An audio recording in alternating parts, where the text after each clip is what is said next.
Y lo primero que vamos a hacer es que en realidad lo que voy a abordar yo es la terapéutica propiamente tal, ya de recibir niños tanto en la consulta clínica como psicólogo, en la sala como pedagogo o en grupos como pedagogo de emergencia.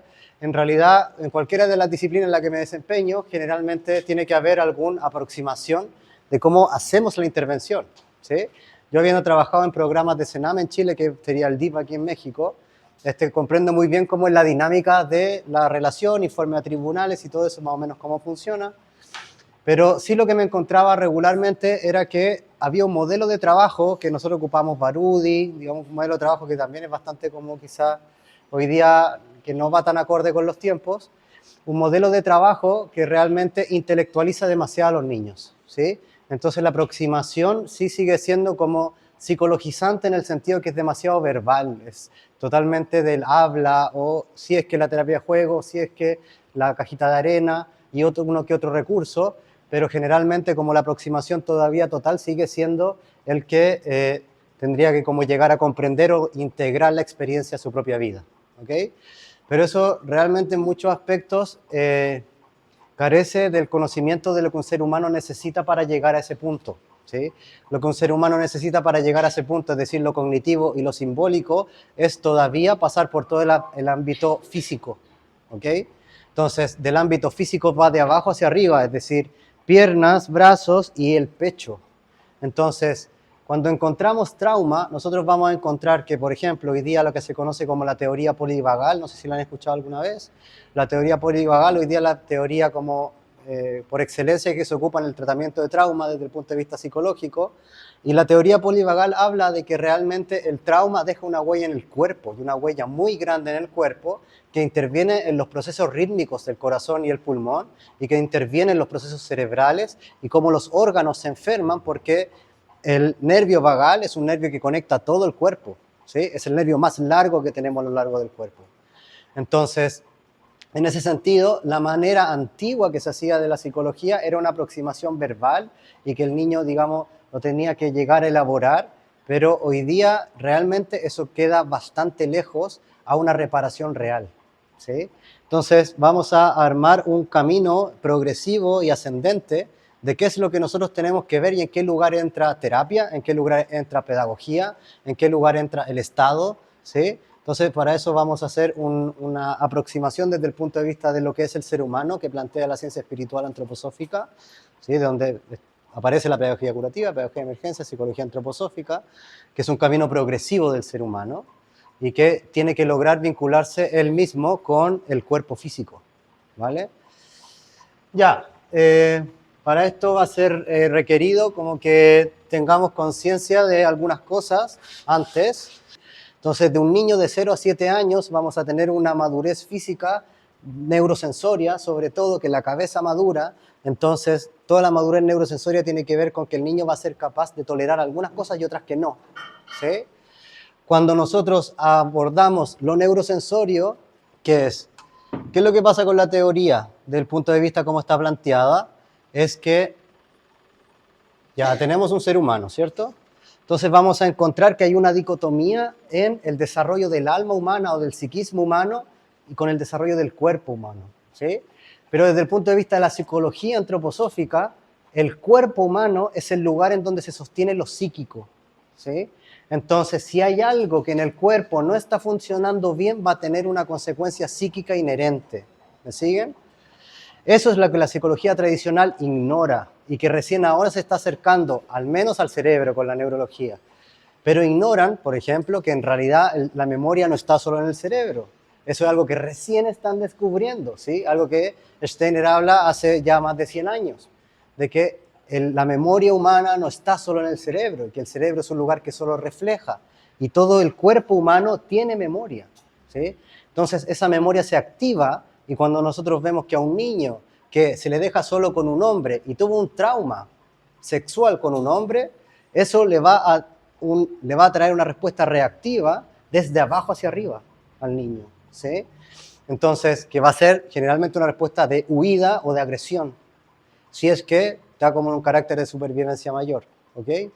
Entonces, el cuerpo es el lugar que tenemos que trabajar sí o sí en todo trauma, pero se ha psicologizado, Entonces, se cree que la psique es como algo que está como, ¿dónde? ¿Sí?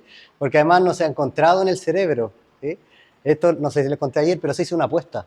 Se hizo la apuesta entre un filósofo y un neurólogo de que en 10 años más, siendo el 4 de septiembre de 2023, los 10 años después, que se encontraba cuál era el carácter orgánico que producía la conciencia. La conciencia. ¿Quién ganó? ¿El filósofo o el neurólogo? El filósofo ganó, ¿sí? Porque la conciencia humana no se produce en el cerebro, ¿sí? Y llevan buscándola desde siempre. ¿Qué produce en nosotros la conciencia humana? Pero, claro, es que la conciencia no se produce aquí. El cerebro reproduce, el cerebro refleja, ¿sí? Eso es lo que hace una neurona, refleja, ¿sí? Entonces, refleja, pero de otra parte, ¿vale? Bien, entonces, ¿qué es lo que tenemos con este punto? Es que se tiene que el cuerpo físico fortalecer a tal manera de poder sostener los procesos anímicos. ¿Y cuáles son los procesos anímicos? El pensar, el sentir y la voluntad humana. Entonces, ¿qué vamos a ver? Que hay niños que han tenido trauma y abuso que tienen paralizada la voluntad, ¿sí? En el autismo es bastante común encontrar paralizada la voluntad, ¿sí? Porque requiere de una conexión mucho mayor con el cuerpo el poder llevar adelante la voluntad. Requieren que yo haya aterrizado a tal punto al cuerpo que llego a incidir en mi sistema metabólico, músculo esquelético y en el tendón, ¿sí? Y eso recién aparece en la pubertad como una posibilidad maduratoria, ¿ok? Entonces, en un niño pequeño, claro que yo no voy a tener todavía esa fuerza musculoesquelética que sí va a tener un adolescente, que es necesaria para poder tolerar un tratamiento duro, ¿sí? Entonces, esa fuerza del tendón, que es de los 12 a los 14 años, y esa madurez musculoesquelética, lo que va a traer como consecuencia es que va a nacer posteriormente el pensamiento abstracto, ¿sí? Pero después esa dureza va a tener como consecuencia que el pensamiento abstracto nace alrededor de los 14 años bien, ¿vale? Eso y muchos hitos más, ¿ok? Entonces vamos a ir viendo cómo va el cuerpo hacia abajo, el ser humano aterrizando en ese cuerpo. Entonces, ayer vimos, ¿se acuerdan? Que el yo humano es periférico y en la primera infancia el yo humano es periférico. Está el psiquismo, lo que podría considerar el psiquismo humano, en la periferia del cuerpo y que va aterrizando y que va progresivamente descendiendo. Ahora, este proceso de descenso es un proceso que tiene huellas en el cuerpo. ¿Y cuál es la huella que deja en el cuerpo? Que madura, ¿sí? La madurez. Entonces, madura. Entonces, ¿qué es lo que pasa? Que un niño pequeño tiene las características que tiene el sistema nervioso. ¿Cuáles son a nivel anímico las características que tiene un niño? Rapidez, es chispeante, ¿qué más? Mucho movimiento, ¿qué más? Es luminoso, ¿sí? Es liviano, ¿sí? El cerebro flota, ¿sí? Es liviano el cerebro. O sea, es pesado, pero nuestra experiencia orgánica del cerebro es que es liviano porque está flotando acá, ¿sí? Y que se sabe que cuando estoy inhalando, el cerebro en realidad se contrae, se constriñe, y cuando exhalo, se relaja, ¿sí? Porque el líquido se constriñe cuando yo respiro inhaladamente, y cuando se relaja, entonces se libera este espacio, ¿ok? ¿Qué es lo que pasa en el trauma? ¿Uno queda exhalado o inhalado?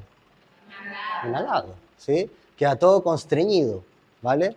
Entonces, realmente vamos a encontrar que hay una afectación crónica generalmente en el trauma, que no es solo en el sistema límbico del cerebro, sino que además es en el sistema rítmico respiratorio, ¿ok?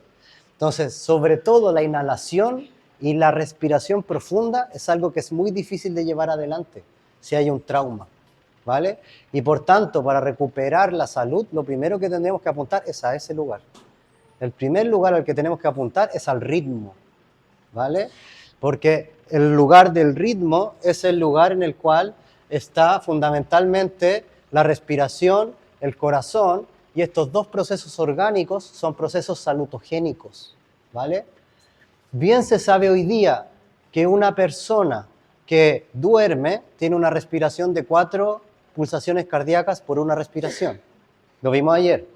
Ese ámbito de respiración es una respiración que produce salud, ¿sí? Es observable porque cuando una persona duerme, al entrar en ese estado de respiración y de ritmo, su cuerpo comienza a recuperarse. ¿Sí? Entonces, cuando nosotros encontramos personas traumatizadas, vamos a ver que ese ritmo en primera instancia se pierde y queda hiperacelerado el corazón, queda hiperacelerada la respiración y poco profunda. Entonces, el corazón que quede acelerado significa que pulsa rápido y por tanto la sangre no llega tan a la periferia, ¿vale? ¿Qué significa que la sangre no llegue tan a la periferia? ¿Se han fijado qué es lo que pasa cuando nos entra frío en las manos y queremos tocar piano o guitarra, queremos hacer algo que requiera mucha movilidad sutil, ¿cómo se llama esto? Fina, ¿sí? ¿Qué es lo que pasa? Se endurece, ¿sí? Y como que tengo que ponerle mucha conciencia para mover el dedo, ¿sí? Entonces, cuando está la experiencia de trauma en el cuerpo, eso ocurre, pero a nivel de todo el cuerpo, porque la sangre no llega tan a la periferia. Que el corazón lata fuerte no significa que tiene potencia, ¿ok? De hecho, son dicotómicos, ¿vale? Entonces, cuando solo en algunos casos la potencia y la fuerza va de la mano cuando yo estoy vinculado con el cuerpo. Porque a veces va la rapidez y no va la potencia, y es lo que encontramos en una crisis de pánico, ¿sí? En que se desliga, ¿sí? Se desliga del movimiento vital el corazón. Entonces yo me siento fuera de mí mismo, ¿vale? Ya, creo que he aterrizado bien la idea de que en primera instancia lo primero que tenemos que hacer es cuerpo, ¿ok? Entonces el trabajo de cuerpo, de recuperación del trabajo corporal.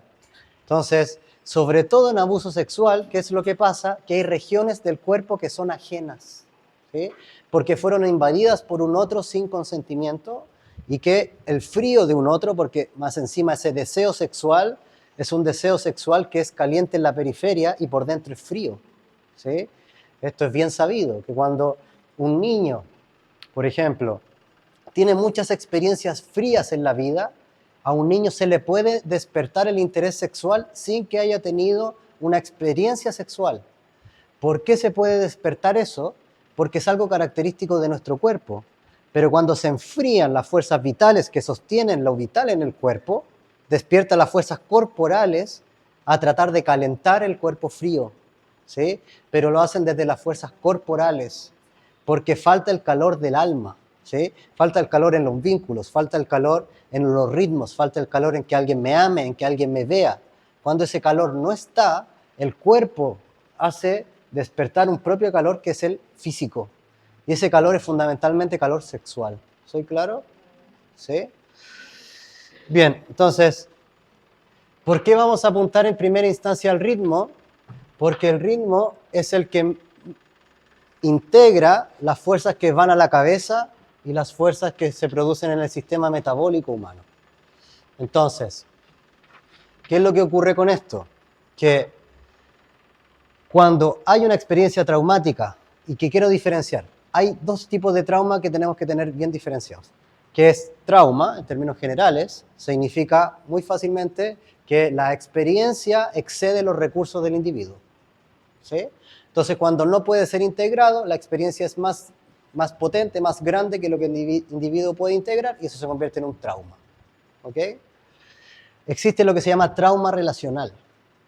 El trauma relacional es cuando el trauma ocurre y además el sistema de relación falla en contenerme, ¿sí? Es decir, que si eso ocurre, vamos a encontrar que el trauma no solo queda anclado a mi cuerpo, sino que deja un anclaje en el alma, en tanto la vinculación de yo con el mundo. ¿Qué es lo que dice la teoría polivagal? ¿Sí? Que nosotros tenemos un espacio intermedio en el que nos sentimos seguros, ¿sí? Y que se activa el nervio polivagal ventral, que se llama. Si yo me veo en una experiencia en la que estoy en peligro y siento peligro y se activa la supervivencia, se activa el sistema simpático, ¿sí? Entonces, ¿qué hace el sistema simpático? Que es que se activa el tronco encefálico y el tronco encefálico tiene como consecuencia que es o peleo o me escapo, ¿sí? Entonces, esas son dos respuestas posibles en el tronco encefálico. Pero es que esa no está ahí. Entonces, o peleo o me escapo, ¿vale? Entonces, si no puedo hacer ninguna de las dos, entonces no puedo llegar a autorregularme después. Porque si yo me escapo y saco de mi entorno al agresor o el peligro, mi sistema después se puede relajar. ¿Sí? Si yo le pego, si peleo, aunque me gane, igual eso en términos traumáticos es mejor.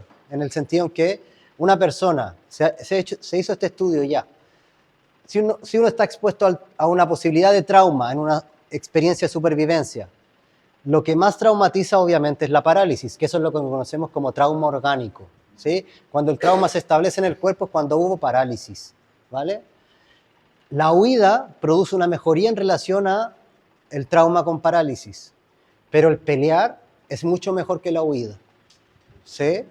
O sea, en relación a lo que produce de cambio en el sistema nervioso, el que fue adelante y fue a pelear, o que gritó y que pateó, ese va a producir un movimiento en el sistema nervioso que hace que la energía sea mucho más posible de sacar de ahí después.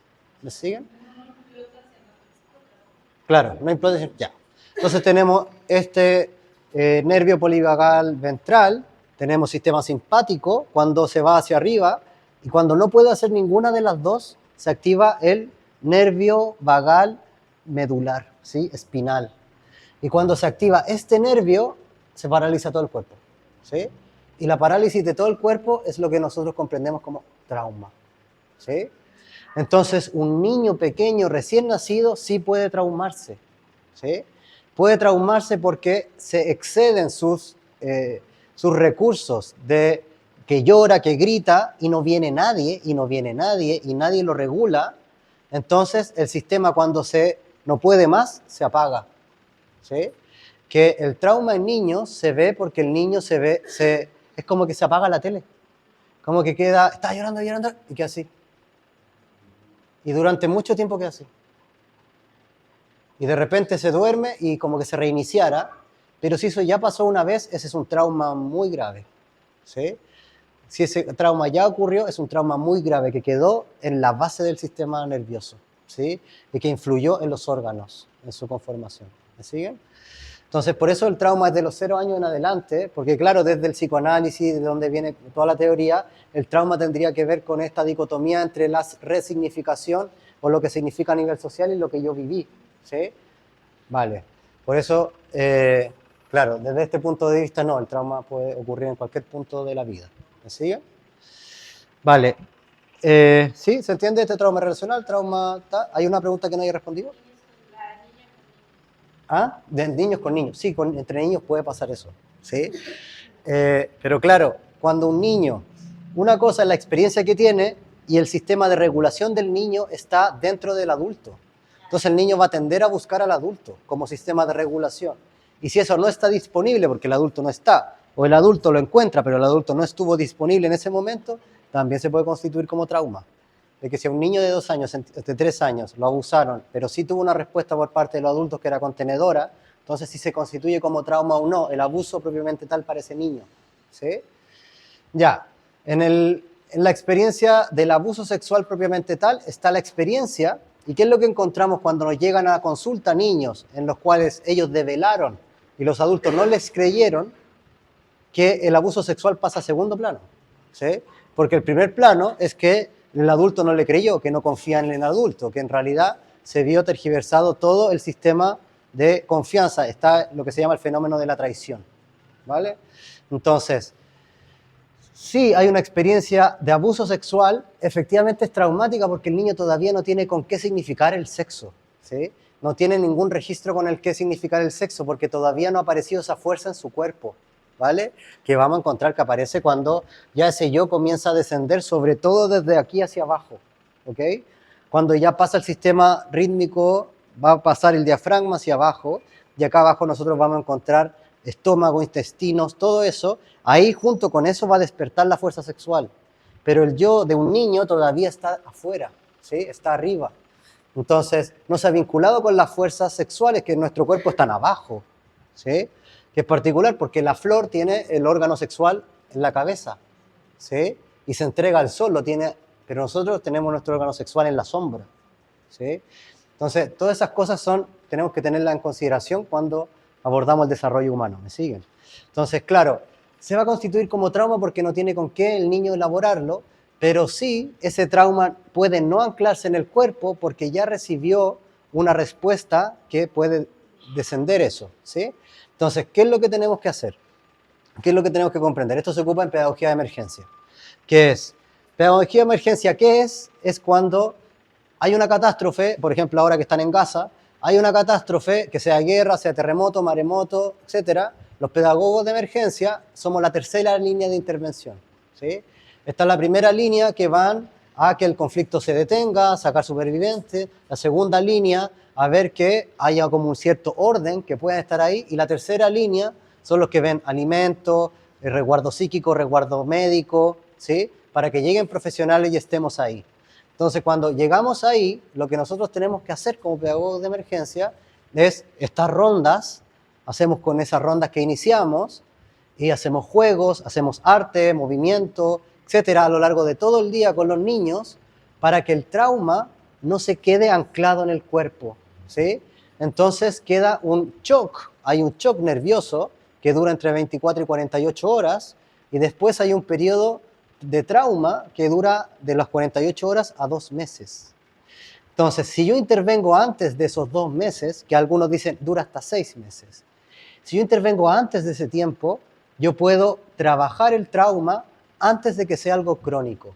Si pasan 6 meses de la experiencia traumática en adelante, es mucho más posible que se convierta en un trauma crónico, que tenga trastorno por estrés postraumático, que se vaya a convertir en una enfermedad crónica, ¿ok? La gran mayoría de enfermedades hoy día tiene como base trauma, ¿sí? Entonces, es una correlación directa que aparece en muchas patologías médicas hoy, ¿sí? En algún momento los médicos se acordaron que tenían que hablar con sus pacientes, entonces cuando hacían eso se dieron cuenta, esta persona ha tenido trauma.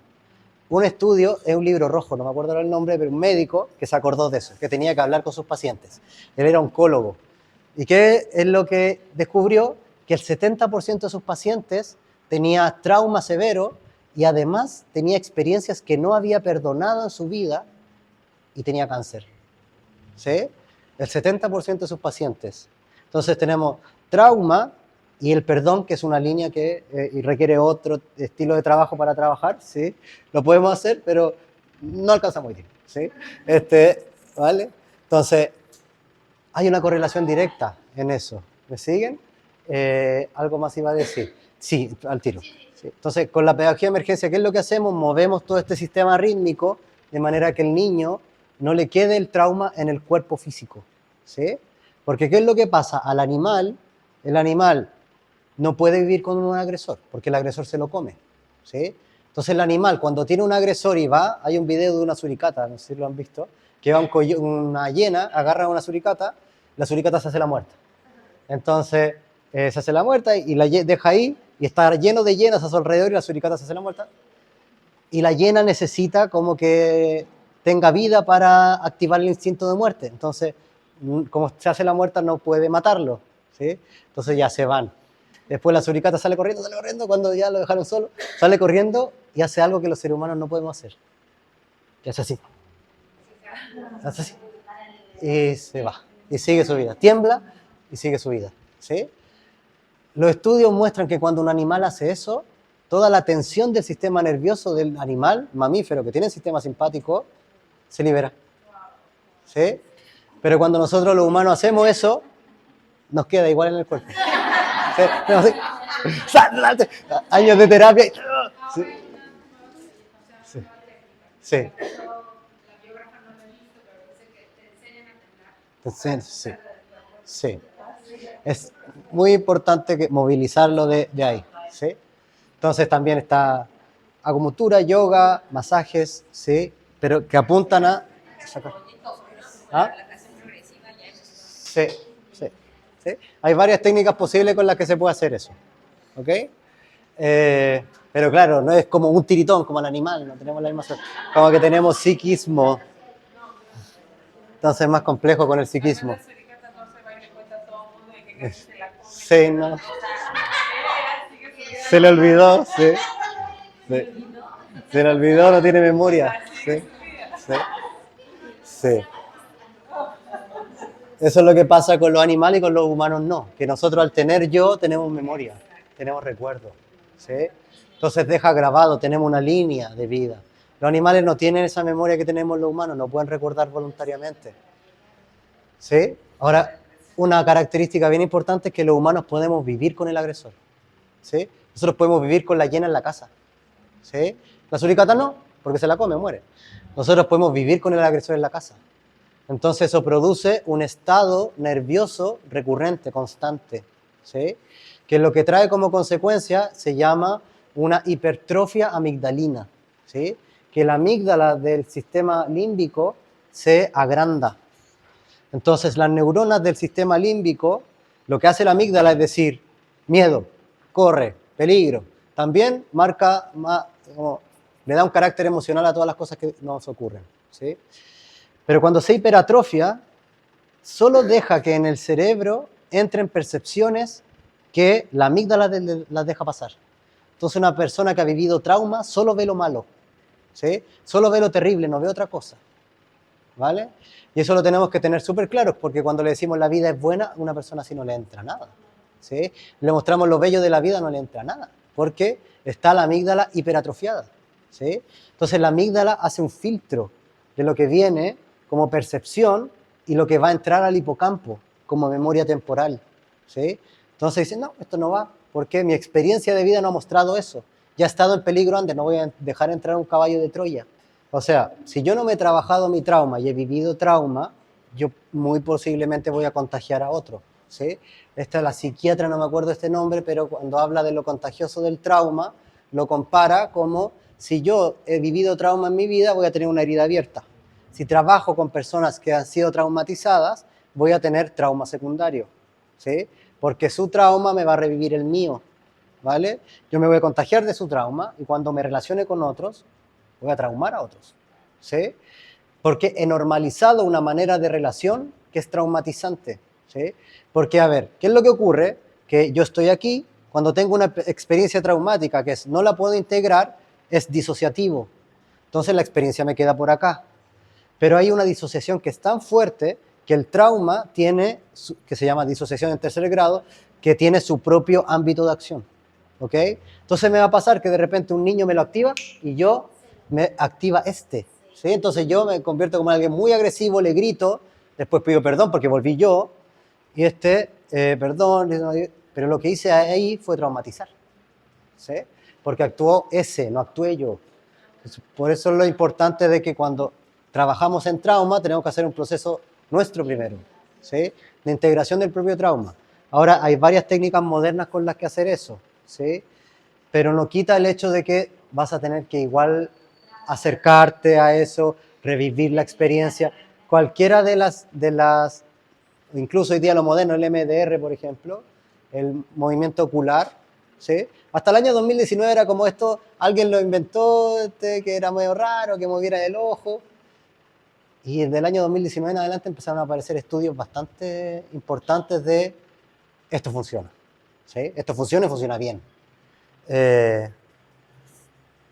Está esa, hay otro neurocognitivo que no recuerdo cómo se llama bien, pero claro, hay varias maneras en las cuales poder integrar el trauma, ¿sí? Pero aún así lo vas a tener que revivir, ¿sí? Vas a tener que pasar otra vez por ese momento vivo, ¿sí? Acordarte de ese momento bien. Síndrome disociativo es cuando un niño ha tenido recursos que se activan entre los 2 y los 4 años, generalmente el síndrome disociativo, y que se ve porque un niño ha logrado el lenguaje, ha logrado el control de esfínter, ha logrado dormir y empieza a retroceder. Entonces, se confunde generalmente el síndrome disociativo con el autismo, porque el autismo aparece como a los 2 años y medio, 3 años, que logró algo y de repente empieza como a retroceder. Y nosotros vemos como todo lo que había ganado lo empieza a perder, lo pierde y se queda sin lenguaje, ¿sí? Al punto de quedarse sin lenguaje. El síndrome disociativo funciona así igual, ¿sí? Entonces es muy parecido, es difícil como detectar este síndrome disociativo porque es uno de los síntomas que vamos a ver que activa el abuso sexual en la infancia, ¿sí? Cuando hay abuso sexual muy grave, el síndrome disociativo es uno de los síntomas que tenemos que ver, ¿vale? Como posibilidad. Entonces, sí es posible que se activen de manera, no sé si serían los primitivos como el reflejo de Moro, por ejemplo, pero sí se va a activar el sistema automático como respuesta, ¿vale? ¿Qué sí es lo que va a pasar cuando hay un trauma complejo? Que se apaga la neocorteza. Entonces, ¿qué tiene como consecuencia eso? Que las respuestas van a ser respuestas automáticas, más reactivas, ¿ok? Hay algo que se llama el secuestro amigdalino, que es que cuando la amígdala crece tanto, empieza a secuestrar neuronas del lóbulo, del hipocampo, ¿sí? Y algunas del órbito frontal. Entonces, ¿qué es lo que hace cuando secuestra esas neuronas? Es que, lo que les hablé recién, que la percepción se distorsiona, ¿sí? Entonces empieza una distorsión de memoria y empieza una distorsión de la percepción, ¿vale? Esto generalmente, un niño que está escolarizado normal, en una escuela hiperexigente, tiene la amígdala hiperatrofiada, ¿sí? Porque se les exige demasiado, que tiene que hacer pruebas, que tiene que entregar tareas, que tiene que hacer tal, tiene que aprender este idioma, tiene que ir al taller tanto. El niño está siempre en alerta, ¿sí? Entonces el sistema simpático hace que haya una activación de la amígdala excesiva. El cuerpo físico, en el tratamiento, nosotros sí tenemos que, y esto va a todos los agentes que están cerca de un niño, sí tenemos que generar la distancia protectora. Eso va sí o sí, para quien esté. Hay que generar distancia protectora, ¿ok? Entonces tenemos que generar un entorno físico que sea lo suficientemente sano para que pueda desplegarse lo que viene más arriba, ¿ok? En muchos casos eso no lo vamos a poder lograr, porque hay niños de hogar, o porque es mejor que se quede en la casa a que vaya a un hogar, ¿sí? Entonces, en varios casos no lo vamos a poder lograr. Pero sí, una de las maneras en la que lo podemos lograr, es como la expositora mostraba, era a través de la denuncia, ¿sí? Que la denuncia yo no la hago porque tengo plena certeza, la denuncia yo la hago por sospecha. Quien tiene la responsabilidad de investigar es el Ministerio Público, no sé cómo le llaman acá, ¿sí? ¿Sí? Y que yo como maestro, yo como terapeuta, yo tal, mi responsabilidad es que eso llegue al Ministerio Público y que yo tengo estos síntomas que estoy viendo o estos cambios de ánimo que estoy viendo que me hacen dar cuenta de que la persona podría estar siendo abusada o algo podría estar pasando. Yo lo hago por sospecha, ¿sí? Esto ocurrió en una escuela Waldorf, lo voy a decir ahora. Ocurrió en una escuela Waldorf, se estaban haciendo la ronda, los juegos de la mañana, y el maestro toca el hombro a la niña y la niña es así. Y dice, ¿qué te pasó? No, es que me mordió mi padrastro, ¿sí? Ya que estaban jugando, no, es que jugamos a los animales y qué sé yo. Y tenía aquí, cuando le ven, tenía los dientes marcados, con la mordedura del diente marcado. Entonces, se juntaron en el claustro de maestros, en la reunión pedagógica los días jueves, se juntaron y dijeron, vamos a hacer la denuncia. Pero por protocolo tenemos que decirle a la madre primero. Entonces le dijeron a la madre y la madre saca a la niña del colegio, ¿sí? Claro. Y tiempo después se sabe si había un abuso sexual, ¿vale? Entonces, esas cositas son pequeños elementos que a nosotros nos dicen, algo podría estar pasando. Y ahí sí hay que tener la valentía de dar el pie adelante, ¿sí? Porque igual cuando haces una denuncia te van a llamar por los siguientes 8 años, dependiendo de cómo avance el proceso, te van a seguir llamando a que tenés que ir a declarar todas las veces y que los padres te van a odiar o qué sé yo, te van a ir, un montón de cuestiones pueden pasar, ¿ok? Pero como hay que tener la valentía para llevar esos procesos adelante, sobre todo cuando están en colegios particulares, que hablamos de otro poder adquisitivo y que sí tienen las familias como una impronta que es distinta. Vale, entonces en el plano físico nosotros tenemos que generar el entorno protector, ¿sí? Entonces tiene que tener la capacidad de poder tener camita, comida y que además el agresor no esté ahí, ¿sí? Eso sí es lo que tenemos que lograr. Entonces tenemos que encontrar recursos con los que poder lograr eso. Es uno de los más complicados y necesitamos como ir al Estado muchas veces para poder lograr eso, ¿sí? Luego, ¿qué cuerpo venía después? Vital. Ya los antropósofos después, ¿sí? Vital. Entonces, en el cuerpo vital, ¿qué es lo que encontramos? Los procesos, el metabolismo, sistema endocrino, ¿sí? Ritmo de sueño y vigilia, ¿sí? Entonces, yo en un proceso terapéutico, esto es lo primero que me tengo que asegurar que esté, es de abajo hacia arriba. ¿Cómo lo hacemos los psicólogos? Lo hacemos mal, porque lo hacemos de arriba hacia abajo, ¿sí? Entonces empezamos de la cabeza, ¿sí? Y no, se parte desde abajo, se parte desde el cuerpo, ¿vale? Entonces, tiene que tener un entorno físico, pero también me tengo que asegurar de que sus ritmos físicos sean ritmos que le van a generar salud. ¿Por qué? Porque hacer un proceso de elaboración del trauma, hablar, va a requerir que yo ocupe mucha energía orgánica, ¿sí? Y que ocupe mucha energía vital.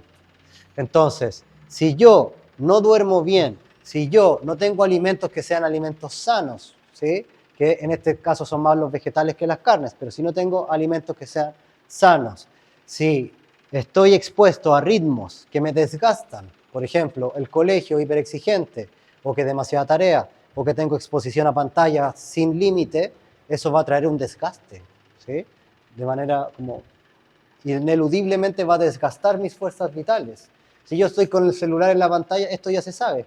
¿Qué es lo que hace si yo oscureció y yo tengo el celular prendido?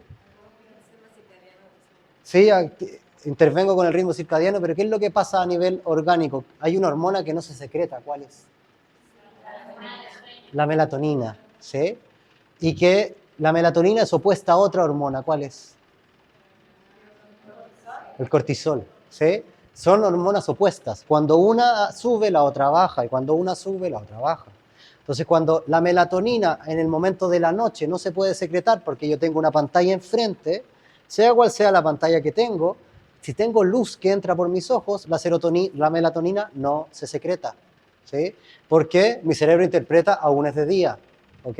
Aunque quien secreta la melatonina es la glándula pineal, ¿sí? Y la glándula pineal está conectada directamente con el sol. Esto es bien raro, pero a personas que han sido como torturadas y que están en cárceles sin ver la luz del día, los procesos orgánicos siguen, como que supieran qué posición está el sol, ¿sí? Y eso se le atribuye a la glándula pineal, ¿ok? Entonces empiezan al momento que en su región baja el sol a secretar melatonina, ¿ok? Ahora sí ocurre con una pantalla que deja la melatonina, y entonces ¿qué produce? Que aumenta el cortisol, ¿sí? ¿Y qué es lo que hace el cortisol? Sí, sí. Interviene en el funcionamiento de los órganos, pero el cortisol es sano, ¿sí? Hasta cierto punto, ¿sí? Es sano porque yo tengo que tener un impulso de cortisol todas las mañanas, ¿sí? Empieza alrededor de las 4:30 de la mañana y sube, sube, sube, y a las 8 yo tengo un pic de cortisol para estar despierto, ¿sí? Entonces, el cortisol no es la hormona del estrés, sino que es la hormona de la atención, ¿sí? Entonces, si yo tengo un exceso de atención, los procesos degenerativos comienzan, ¿sí?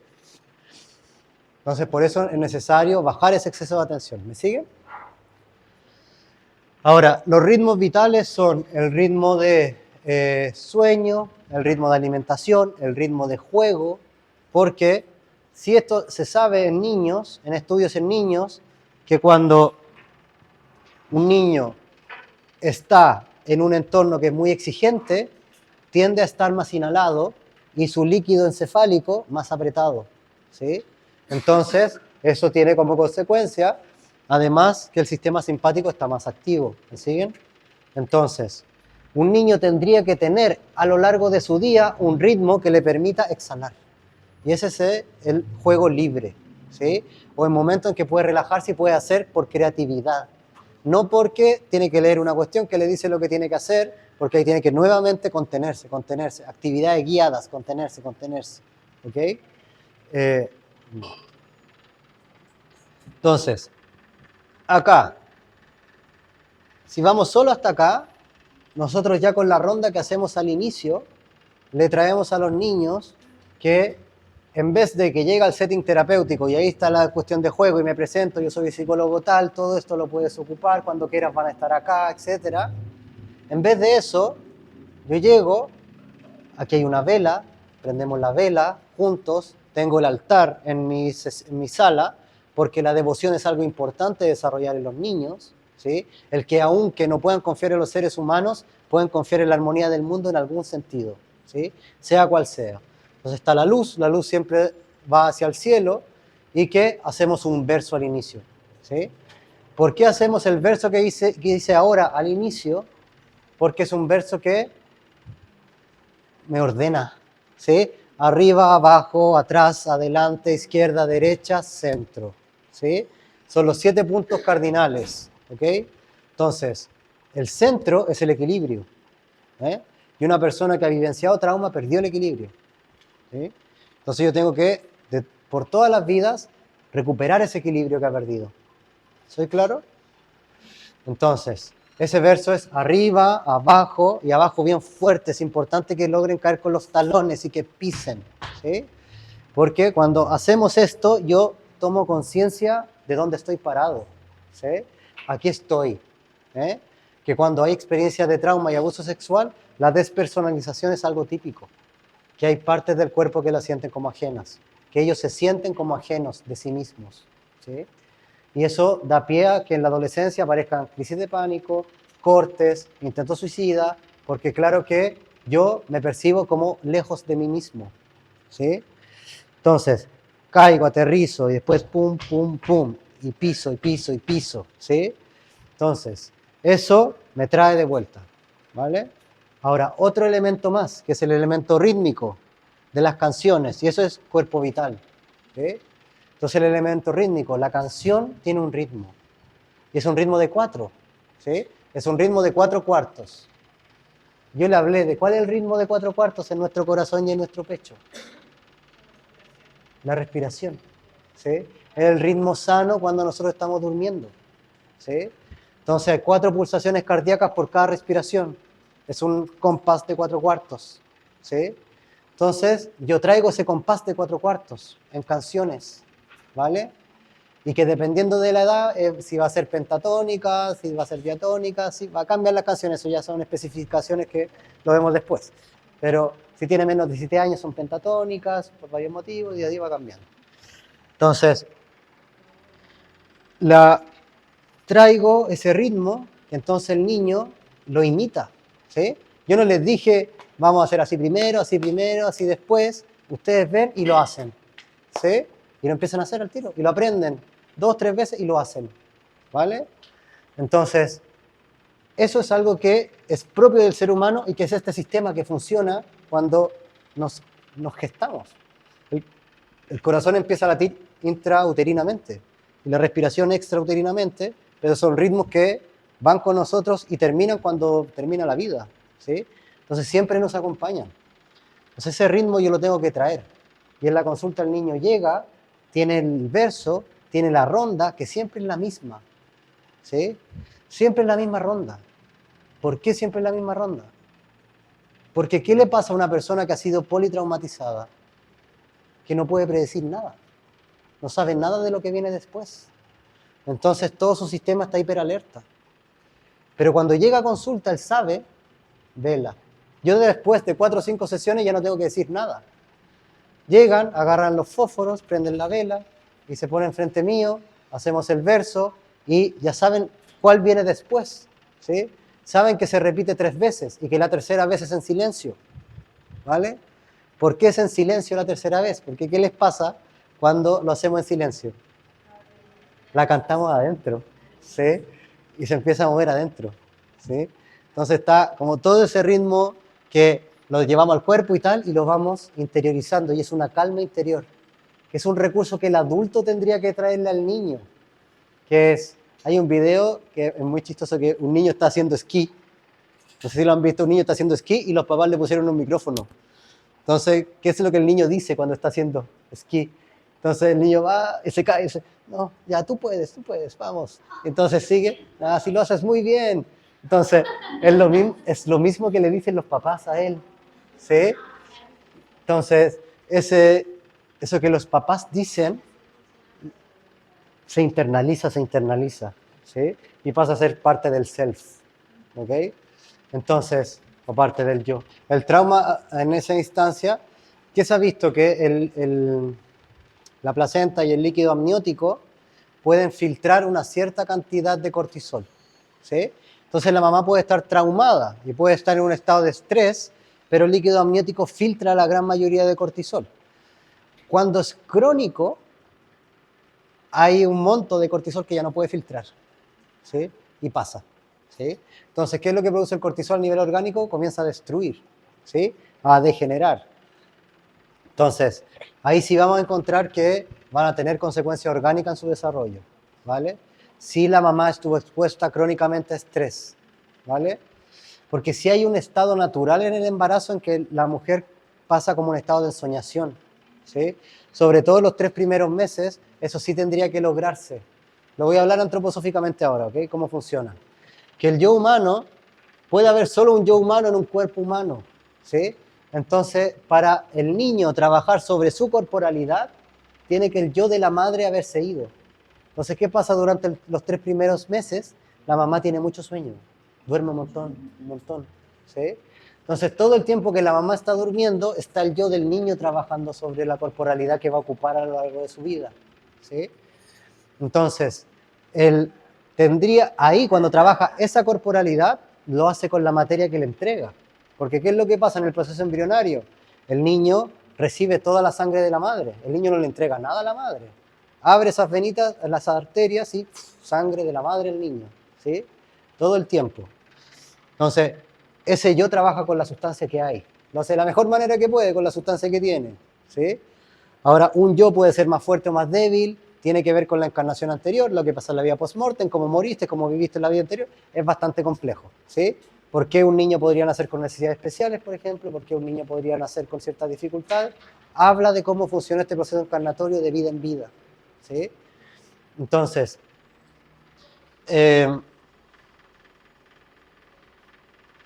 cuando ese niño nace, si está en un entorno traumatizante, sí va a tener un deterioro orgánico, ¿sí?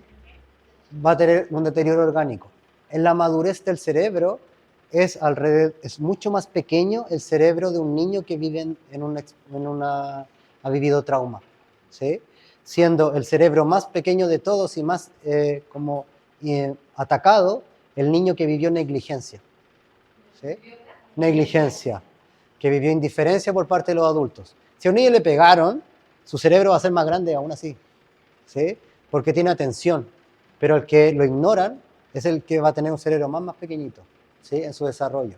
Y en todo su ámbito vital, ¿ok? Entonces su esperanza de vida es mucho más corta, ¿vale? Porque todo el funcionamiento orgánico, claro que va a variar. Pero ahí se trabaja con la mamá. Si una mamá ha tenido violación, lo primero que hay que lograr es que la mamá no rechace al niño, ¿sí? Que integre su experiencia de violación, ¿sí? Que si no puedo, ¿ustedes tienen aborto en 3 causales en México? ¿El aborto en 3 causales? Hay estados que sí. Ya. ¿Mm? Ya. Ya en Chile más o menos igual. Y si es producto de una violación, se puede interrumpir como en términos de aborto, como aborto. Pero claro, hay un caso, claro, de un niño que es de una familia de mucho dinero, son dueños de varias empresas, y el niño fue producto de una violación. Pero desde chico lo odiaban, lo odiaban. De hecho, ahora el niño está en un hogar, tiene 11 años, está en hogar, porque la familia no lo quiere, ¿sí? Pero una familia muy rica podría, no sé, comprarle un departamento, entregarle una casa y pasarle un mayordomo. Pero no, lo odian tanto que lo entregan a un hogar, como, no, chao, ni siquiera le dan algo. Entonces, claro que lo primero que hay que hacer es que la madre logre no rechazarlo, ¿sí? Entonces la experiencia de violación es el trabajo con la madre, con los adultos, y que ellos van a hacer lo que van a menguar esa experiencia traumática en el niño. ¿Okay? Vamos un paso más arriba, ¿sí? Ahora, otra cosa que entra aquí, ya, cuerpo físico, vital, y después, ¿qué otro hablamos? Astral, anímico. Sí, astral, anímico. Sentimientos. Sentimientos, sí. Sí, el mundo anímico, el mundo del alma. Entonces aquí ya empieza a tener importancia la letra que cantamos, ¿sí? Entonces la imagen que la letra despierta que cantamos. Yo estoy aquí y en el centro vivo yo, ¿sí? Aquí está la valentía, aquí está el amor y en el centro vivo yo, ¿sí? Ahí la letra empieza a tener imagen y despierta imagen, despierta color, se mueve. Entonces, en el plano anímico, nosotros vamos a encontrar todo el ámbito de relaciones. Entonces, hasta acá es fundamentalmente pedagógico el trabajo que vamos a hacer, ¿sí?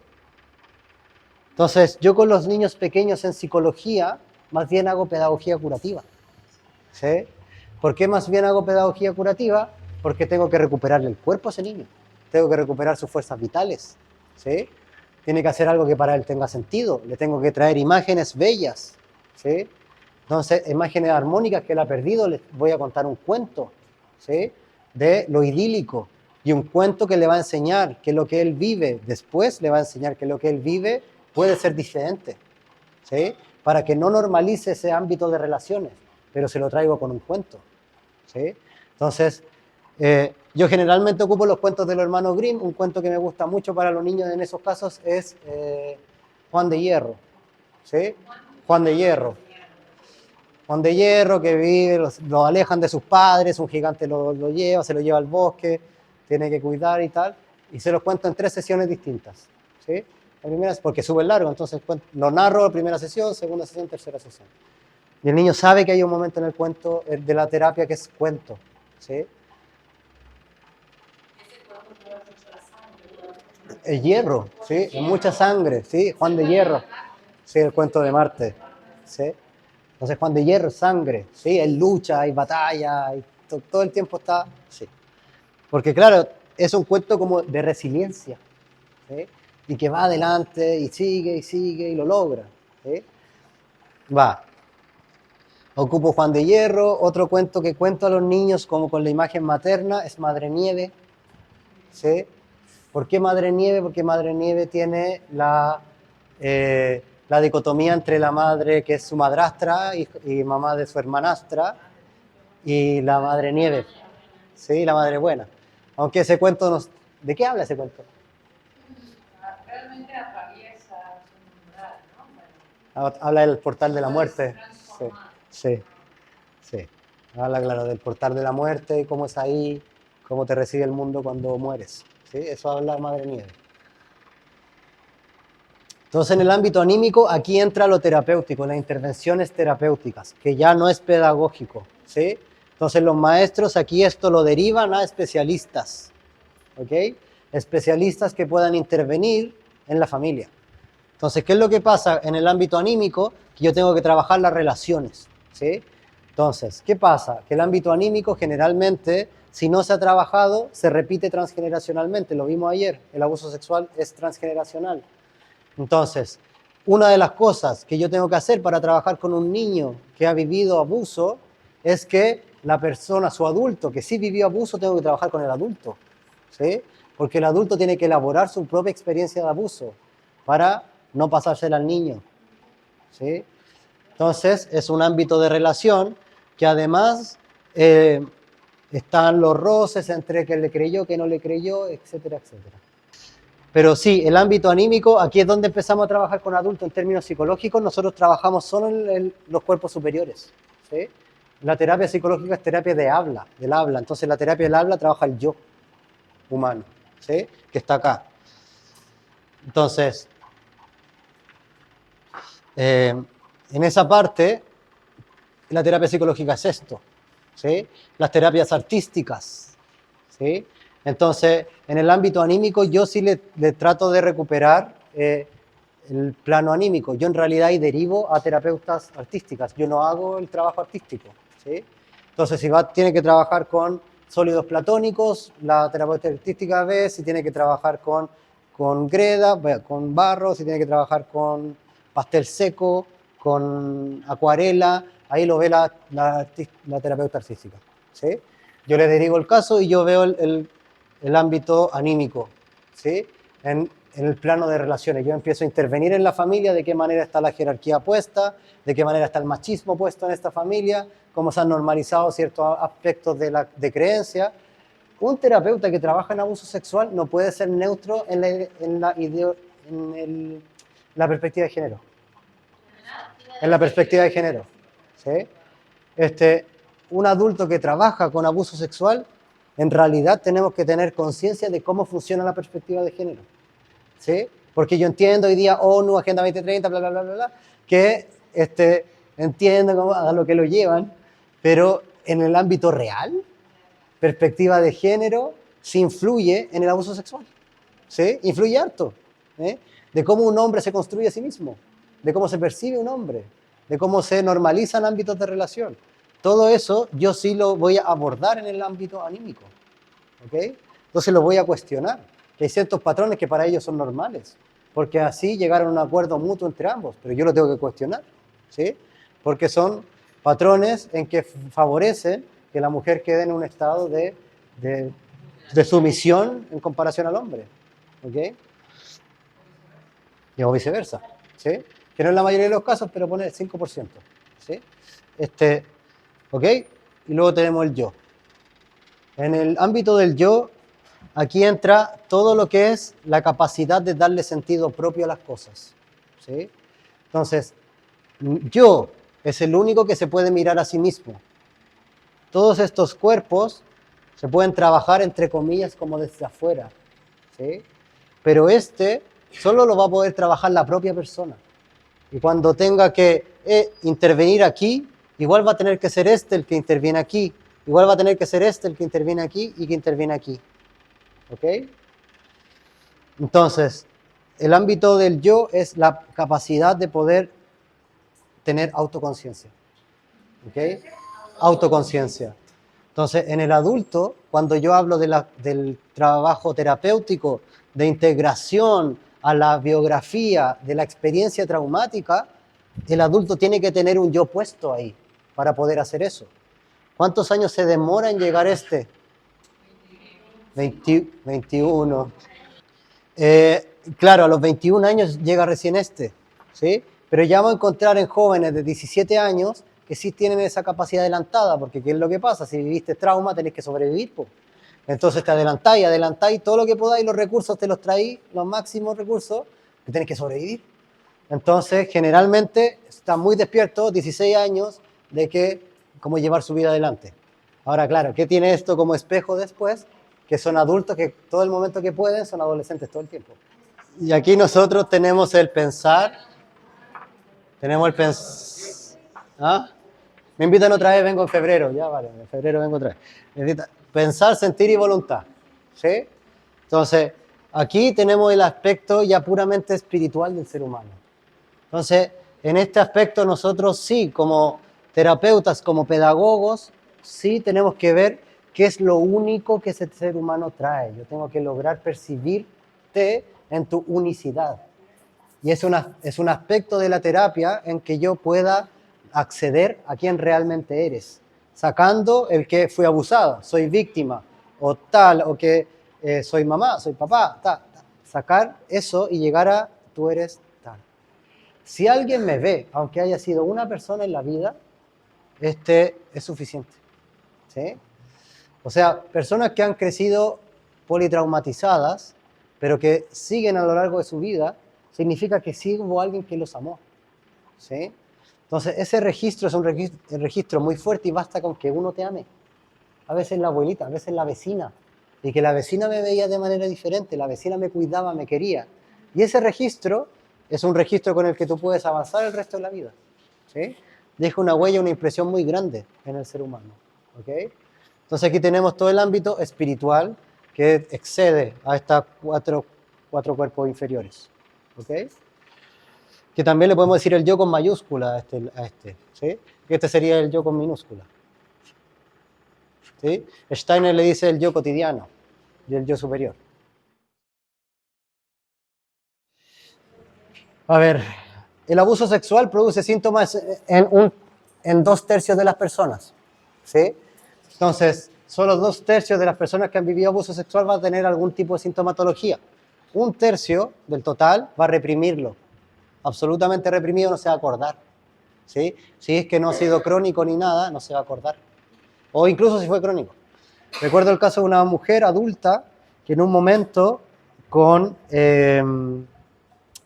conversando con una amiga, 50 años, tenía 50, 52 años por ahí, conversando con una amiga, de repente, y se acordó de todo, ¿sí? Y se acordó de todo lo que le había pasado en su infancia. Y tenía eso reprimido 100%. Y había tenido una vida relativamente funcional, quizás lo único que pasaba es que no le gustaba el sexo, pero estaba casado, entonces, bueno, el tipo tenía que hacer más o menos, cada cierto tiempo, el dolor de cabeza, Entonces, eso pasa y era como el único síntoma que veía, ¿sí? Entonces, bueno, veamos algunos síntomas desde los 0 a los 2 años, ¿sí? Vamos a tener de los 0 a los 2 años un estilo de síntomas que, si los tengo acá, no, ese no es, bueno, no lo puse aquí, pero sí me acuerdo de memoria, que de los 0 a los 2 años, los síntomas que vamos a encontrar es que el niño no habla, ¿sí? Entonces, ¿qué es lo que vamos a encontrar? Que el acceso que tenemos a los niños es a través del cuidado, del pañal, del cambio. Entonces, ¿qué es lo que tenemos que ver? Que el llanto se exacerba, que está con mucho llanto, ¿sí? Que se resiste de manera excesiva al cambio del pañal o a la tocación a su cuerpo, que el tacto en su piel es muy reactivo al tacto de la piel, que tenga lesiones en el ámbito genital, que haya trastornos de sueño y que haya trastornos de alimentación. Esos son los síntomas que vamos a ver en la infancia como síntomas posibles del abuso sexual. ¿Vale? Entonces, trastornos de sueño, trastornos de alimentación, reactividad táctil, la habilidad emocional excesiva, llanto excesivo, resistencia al cambio del pañal o baños, que tiene que ver con la reactividad táctil, trastorno de sueño, ya lo dije, y que tenga irritado la zona genital, ¿sí? Irritación inexplicable o excesiva en la zona genital. Va a haber en niños que esto sí lo vamos a encontrar más, por ejemplo, cuando toman relleno, ¿sí? Que la feca es más reactiva, ¿sí? Que con la leche materna, entonces se les cose más rápido el potito y todo eso, ¿sí? Ya, ahora de los 2 a los 7 años, lo que vamos a encontrar es que un niño de 2 a 7 años todavía está en el primer septenio, todavía su yo está hasta aquí, es decir, está en la cabeza el yo de ese ser humano, y lo que vamos a encontrar es que aparece la masturbación, pero es compulsiva, autolesiones, el trastorno disociativo del que ya les hablé. Entonces tenemos masturbación compulsiva de los 2 a los 7 años, autolesiones, trastornos disociativos, es decir, que también a esto se le llamaba síntomas regresivos anteriormente, en que pierde el control de esfínter, pierde el lenguaje, pierde movimiento, pierde la capacidad de dibujo. Y este es el síntoma más grave. Si este síntoma aparece, tiene que ir sí o sí a terapia. Imposibilidad de jugar. Que no puede jugar. Que no puede crear juegos. ¿Sí? Si un niño no puede jugar, es el síntoma más grave que va a encontrar en la infancia. No jugar, no dibujar. Son los síntomas más graves de la infancia. ¿Sí? Trastorno del apetito del sueño, terrores nocturnos, lesión a nivel genital. Y ese otro importante evaluar es la desconfianza vincular. ¿Sí? Desconfianza vincular. De que el niño en realidad es desconfiado de todos. Vamos a encontrar la desconfianza en un apego seguro. ¿Se acuerdan? Lo vimos ayer. Un niño con apego seguro desconfía de los adultos que su adulto de apego no le ha dado el visto bueno. Entonces al principio son desconfiados los niños con apego seguro. ¿Sí? Entonces, pero a lo largo de un tiempo corto, si yo le he dado el visto bueno, un niño en 20 minutos, 30 minutos, se empieza a relacionar con el adulto. ¿Sí? Empieza a pasarle cosas, ¿sí? A lo largo de un día, 2, deja que lo tome, ¿sí? Pero se demora un tiempo, empieza a confiar de a poco un apego seguro, ¿ok? Pero la desconfianza vincular es transversal, es con todos, ¿sí? Que esto tiene que ver con la dinámica traumatogénica que se llama traición, ¿sí? Que el niño siente o percibe que una figura de apego lo ha traicionado, entonces si esa figura lo ha traicionado, cualquiera lo puede traicionar, entonces no confía en nadie, ¿ok?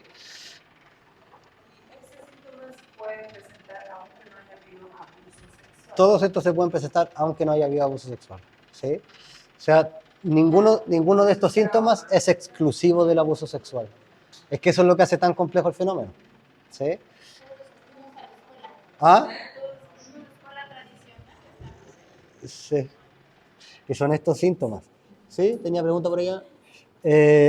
Bueno, esto probablemente sea los más evidentes, que la hipersexualización, conductas sexualizadas, o que dibuja genitales, o que dibuja seres humanos con caracteres sexuales. ¿Sí? Y otro que también hay que evaluar de 7 a los 12 años es la hipervigilancia. porque habla de que el niño está en un sistema de alerta todo el tiempo. Entonces, hipervigilancia, dificultad del contacto visual, eso. Vamos de los 7 a los 12 y ahí terminamos, ¿ok? Nos pasamos. Entonces, los 7 a los 12 años ya vamos a encontrar que está... De nada.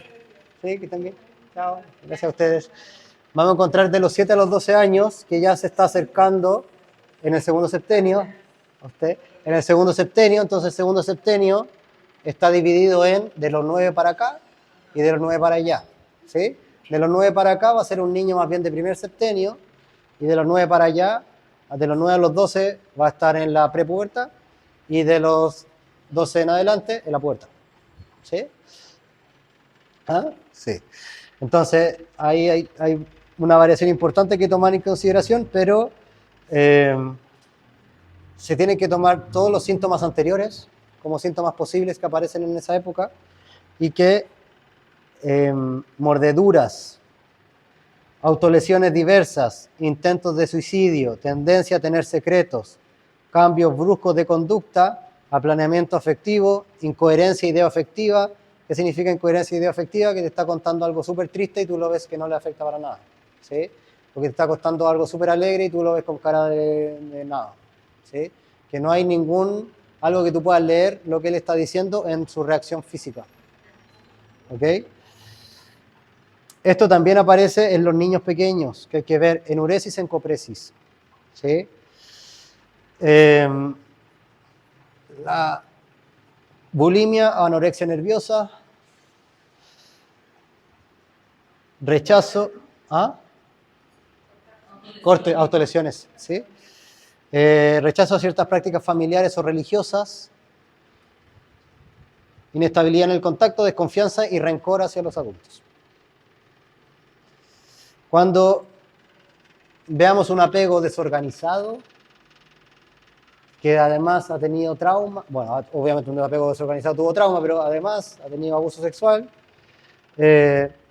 agresión sexual a otros niños. ¿Sí? Pero también los apegos inseguros también hacen eso. Interés desmedido por la conducta sexual de los adultos, búsqueda compleja de pornografía, conductas antisociales y ansiedad social. ¿Qué significa búsqueda compleja de pornografía? Que no es la pornografía tradicional hombre-mujer o dos hombres o dos mujeres, ¿sí? Sino que ya entra como a otro ámbito de oscuridad, ¿sí? En ese mundo. Ok. Compleja.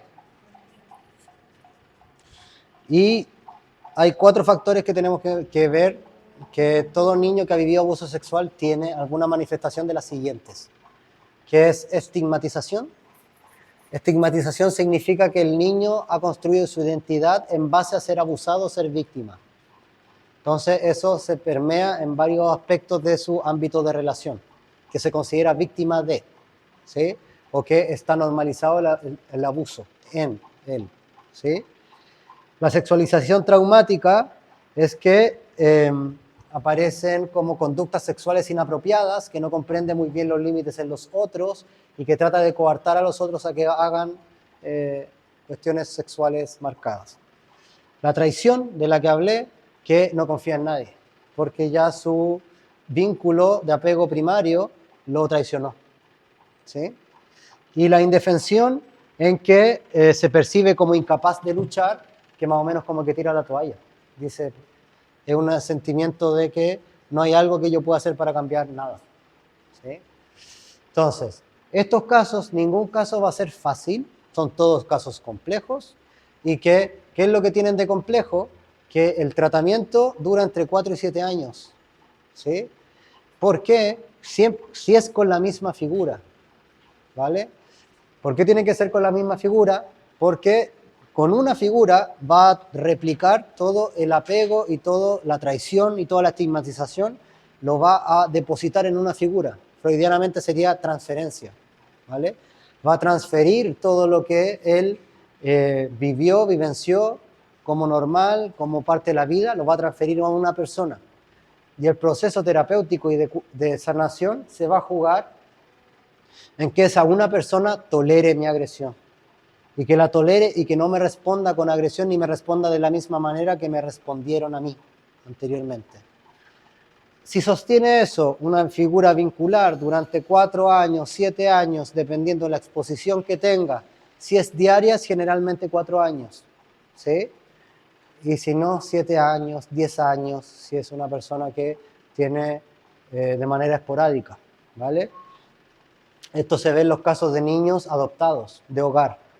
Cuando un niño es adoptado de hogar, si los adultos están bien entrenados, si son las personas más valientes que has conocido en tu vida, van a tener niños que por 6 meses se portan excelente, tienen luna de miel, y de 6 meses en adelante es el infierno, ¿sí? Entonces, si el adulto que vive con ellos no les pega, no los castiga, los abraza, les hace cariño, les sigue preparando la comida, no les prohíbe la comida, no lo encierra en su pieza, durante 4 años, después, cuando haga alguna embarrada, va a esperar abrazo y no va a esperar golpe, y no va a esperar que lo echen de la casa, y no va a esperar que le quiten la comida ni que lo encierren. Pero antes de 4 años va a seguir esperando eso todavía, ¿sí? Que cada vez que se porte mal va a esperar que le peguen o que lo encierren, todo lo que le pasó antes, ¿vale? Entonces son siempre casos complejos porque requieren, no es que me di cuenta de algo y ahora mi vida cambió, no. Son patrones que están como orgánicamente puestos, biopsicosocialmente orgánicamente puestos, ¿sí? Entonces se tienen que repetir y en la interacción real se percibe que ese otro real me trata de una manera distinta, y entonces, no real en términos lacanianos, ese otro real me trata de una manera distinta, entonces eso cambia el patrón, pero tiene que repetirse 1, 2, 1000, 2000, 10.000 veces, entonces hace una reestructuración, ¿ok? Les dije ayer, el sistema nervioso se demora 7 años en reestructurarse, entonces es el de los órganos el que más se demora en reestructurarse. Todos sabemos que el cuerpo cambia todas sus células, ¿sí? Excepto una, creo que una que tenemos en la base de la médula, que es la célula madre, pero todas las demás las cambiamos cada 7 años, todas ya son diferentes. Yo no soy el mismo que fui 7 años atrás. Y el último son del sistema nervioso, ¿ok? En regenerarse. Si yo dejo a un niño solo, sin nada, y lo educo, o sea, como le entrego alimento, tal, ese ser humano se bestializa, ¿sí? O sea, el ser humano tiene un carácter que es enfermo por naturaleza, ¿sí? Esto Steiner lo dice, eran tiempos antiguos que vivía en el alma de los iniciados, poderoso el pensamiento, que el ser humano enfermo por naturaleza está, y era la educación la encargada de entregar la salud al mismo tiempo de la madurez para una vida humana plena, ¿sí? Entonces, el ser humano constitutivamente está enfermo y lo sabemos porque cuando dejamos a un ser humano sin educar se enferma, ¿sí? Se enferma física y moralmente, empieza a despertar perversiones en él, pero cuando es educado todo eso se sana, ¿ok? Entonces, claro, la pedagogía, su labor no es enseñar, su labor es sanar, ¿sí? Es salutogénica, ¿sí? Por eso la pedagogía Waldorf, su labor no es que el niño sepa muchas cosas. Y me da risa porque llegan a séptimo básico y dicen, no aprendió nada en esta escuela hippie, y después se meten a colegios tradicionales, es que en Chile llega hasta octavo y después de educación media, entonces salen de octavo y dicen, no aprendí nada en este colegio hippie, y llegan al colegio alemán, que es hiper exigente, y les va excelente. Pues. Me dan cuenta, yo sabía todo, estaba ahí. Solo que no lo sabéis con la cabeza, ¿cachai? Que lo sabéis con todo el cuerpo, ¿sí?